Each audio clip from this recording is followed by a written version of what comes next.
Almost everyone in Australia in property right now is waiting for the same thing, an interest rate cut. They're waiting for the next move to understand whether or not interest rates are going to go down. They're holding, they're hesitating, and they're keeping the powder dry until the Reserve Bank gives them permission to move. Well, in this episode, I want to spend the next 20 minutes or so making the case that the wait itself is actually the error, and that the real question isn't when do interest rates fall. Is your property portfolio built on income you can actually prove, or on a forecast that you're still waiting on? Because ultimately, those two portfolios are about to behave very differently. So why does this matter right now? Well, the consensus is not irrational. Unemployment is sitting at 4.4%, and the trim medium inflation is still 3.6% above the Reserve Bank's target band. So even as parts of the economy start to soften, the RBA still has plenty of room to hold.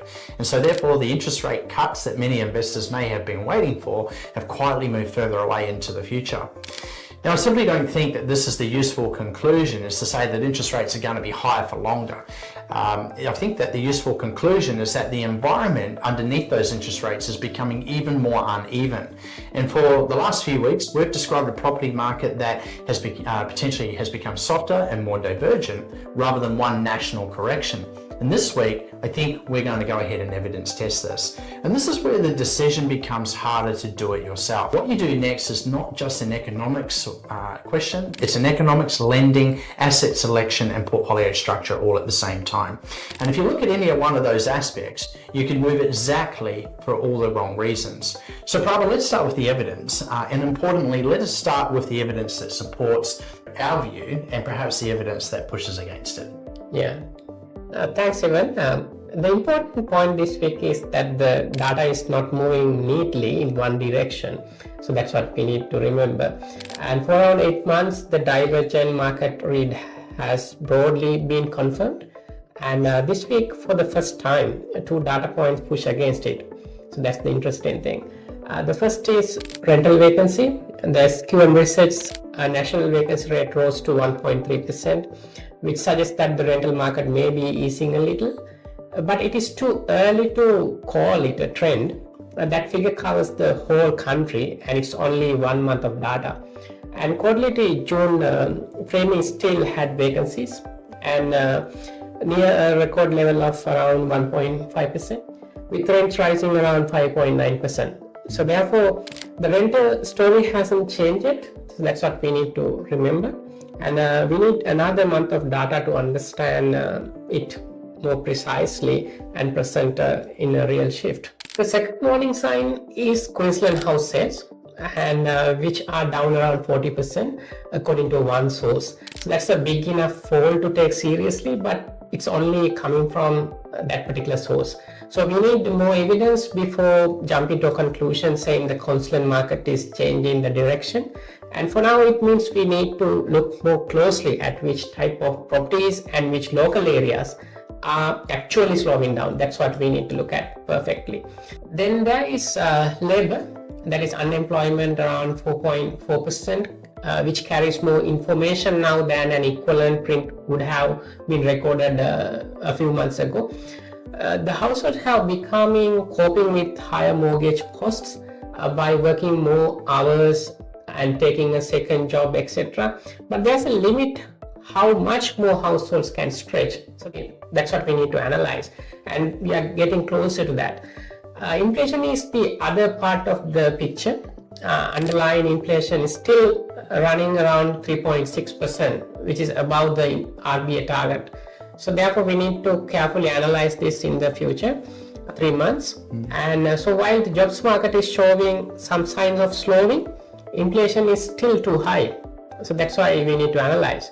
And that means we can't simply assume interest rates are going to keep coming down. So probably, as you explained earlier, it's a hold for a longer time period. And finally, the credit channel, that is the RBA is bracing for higher private credit defaults. The private credit has scaled to roughly $250 billion in assets under management. We also have an aggregator under strain and developer distress around $660 million recently. So these are the signs of credit fragility. So that's why the concern is not simply the size of private credit, it is the concentration that the counterparty's exposure. So that's what really we need to analyze. And the other one, so what do the numbers say? That is the framework, what is explaining. So they say the framework is being pressure tested, not broken. Right? They tell us we need to look more closely at the detail rather than the precise numbers. And there's not enough evidence yet to say that the market is clearly heading up to or down. So that's what we need to think and look at the future numbers. Yeah, interesting. So, I think that's really important, right? Like if we only focus on, what the numbers, I guess, maybe that supported our view, then, we probably wouldn't be giving, our audience the full picture. Yeah. So here's something you probably won't hear from many advisors in the marketplace, and we've been saying this for a while, that the rental market still remains tight. The latest vacancy numbers still show that there's a little more rental stock sort of coming into the market and becoming available, and obviously that's something that we're watching closely. But I guess at this stage, the broader picture really hasn't changed. Vacancy rates are still very low. Rents are still starting to continue to rise over time. And I guess if we start to see that a little bit more consistently over the next couple of months, then, that's something that we would probably reassess our full view on. But the word correction is something that just seems to have been doing a lot of work in the headlines lately, right? And I think that, this can trigger really the wrong behavior from investors. It can encourage investors to think about their portfolios in more binary terms. Should I be getting into the market? Should I get out? Should I buy or should I wait? Should I try and pick the bottom of the market or should I try and pick the top? And I guess when markets are diverging, the more useful response is more often about repositioning. And the fact that remains that I guess capital has repriced. The cost of getting lending has increased. It's probably going to stay that way for some time. And it's been like that for probably a while now, interest rate environment in particular. Yeah. And waiting for permission really only pays, I guess, if permission sort of arrives on your ideal timeline. But the fact is the market obviously doesn't owe us anything when it comes to timing, right? And so the question that I would rather ask, I guess, is this, is that if interest rates don't fall when you want them to, then does your portfolio still work for you?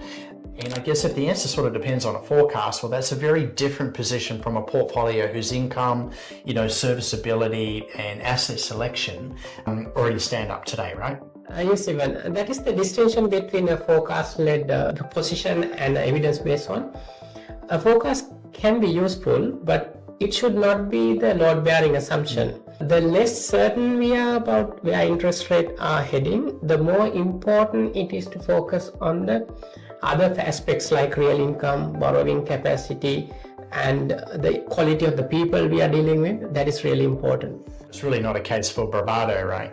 And it's more of a case, I guess, for removing assumptions that ultimately you do not control. There are things that are within your control and there are things that are outside of your control. When it comes to a portfolio, you cannot control the next RBA decision. You cannot control whether interest rates go up or interest rates go down. These things are completely out of your control, right? But ultimately what you can control is the way that your debt is structured inside your portfolio and the way that your position is being stress tested within the portfolio and the evidence that you would demand from the actual portfolio asset itself, right? Yeah, the discipline we make. Absolutely. Yeah, so no single source can really give you the full picture, right? Because a good property decision really depends on several things all coming together at the same time. Yes, Ewan. That's why we need to consider about property economics. Property economics normally ask which markets are on which clock. Mm-hmm. So that's really important question at the moment. So are you looking at an interest rate elastic market?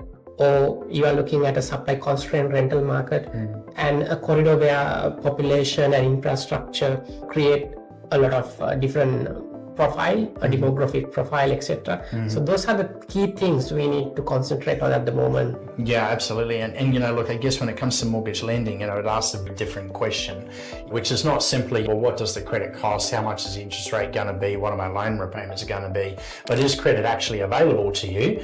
And then how durable is that availability? And then I guess, what counterparty exposure sits behind that particular structure that you have supporting your portfolio? Yes, even the structure is really important. The buyer advocacy and the property selection then test the assets itself. And is the income supported by observed demand? And is the infrastructure funded rather than merely announced? And is supply constrained in a way that can be evidenced? So those are the things or questions we should ask when we evaluate. And I guess ultimately it's the portfolio that brings all three together, right? Because each of them are all very different elements of building a portfolio, but bringing that together, because a good asset in isolation can still be the wrong sort of next asset if it reduces flexibility or it duplicates an existing exposure or even consumes capacity that you might need somewhere else inside your portfolio. And, I guess, we reduce that into three practical moves, right? First, it's all about engineering capacity when you're looking at your current scenario. What you can actually borrow, how much you could actually service, not what you hope a future rate cut is ultimately going to unlock for you inside your portfolio, but really about what can you actually do now, and is the move that you do now enabling you to continue growing your portfolio? Second one is the stress test. We should roughly test around 8% because it's not a prediction of the rate you will pay. It is just an illustrative resilient test that designed to ask yourself whether you are positioned correctly to that kind of environment. That makes a lot of sense, and then I guess ultimately, it's really about refining on, the income that you can actually prove, right? How much rental yield am I getting out of the portfolio? What levels of, say, negative gearing benefits are still applied to my portfolio that I can be using? Then ultimately having a look at, funded infrastructure, observable rental demand that's going on in the area, supply constraint if you're buying into a new area, and certainly counterparty equality within your portfolio. It's really about this evidence before the narrative that goes with the client. So, ultimately, a broker sees a loan, right? They're really good at getting a loan approved. They fast get it approved, which is fantastic. An accountant sees the structure, tax-wise, and what it's going to do for you. A buyer's agent is going to see you a property that maybe might perform, but in a lot of cases, a lot of that is in the rear vision mirror. But, ultimately, good investment decision really needs all of those pieces working together, and that's where investors need to see the bigger picture. So let's make this practical, maybe with three illustrative examples. And these are framework demonstrations only, obviously, and certainly not, personal recommendations. But let's talk about maybe a local Queensland investor. They already hold a well-located assets inside their portfolio. Maybe they're looking at funding into some new build corridors with tighter rental sort of demand and fundamentals. And the question is simply not whether or not Queensland represents a great opportunity. Obviously, with the Olympics, we've got great opportunity coming up, but the question is really about whether or not the cash flow is provable and whether the counterparty exposure is acceptable, particularly, I guess, maybe for anything off the plan or developer financed, or even jumping into maybe new field or greenfield development territories. And so secondly, if we start leaning in and we start having a look at maybe an interstate investor, maybe they've got exposure in Sydney and Melbourne within their portfolio, and these are more interest rate elastic type markets working through a rate path. And so the question for this kind of investor is really whether or not you're averaging across your markets that are ultimately no longer all moving together. A softer asset is not automatically a sell, but it's the role in the portfolio should actually be understood in a lot more context, in line or with a view to what the next move might be within that portfolio. Thirdly, ultimately we talk about an expat investor, and when you're investing from overseas, the reality of it is there's just simply a lot more moving parts. And applying the right finance and structure is vitally important, but so does also having the right people, hands-on to manage the process and make sure that things actually get done end to end. One team, one approach, one team working for you while you continue to do what you do in an overseas market. Yeah, the common thread of these examples is that none of those examples can be solved by a single national news headline. So that's the thing we need to remember. The economics data establishes the environment, the portfolio and lending structure determine the investor's capacity to do that, and also the assets then has to justify itself on evidence. So here's the thing in one line. Property wealth is built on times of uncertainty, not in comfort. The investors who position now on income, not on hope, are stress tested to survive, are the ones who will own the next cycle. While everyone else is sort of sitting on the sidelines waiting for permission to get into the market that ultimately isn't coming.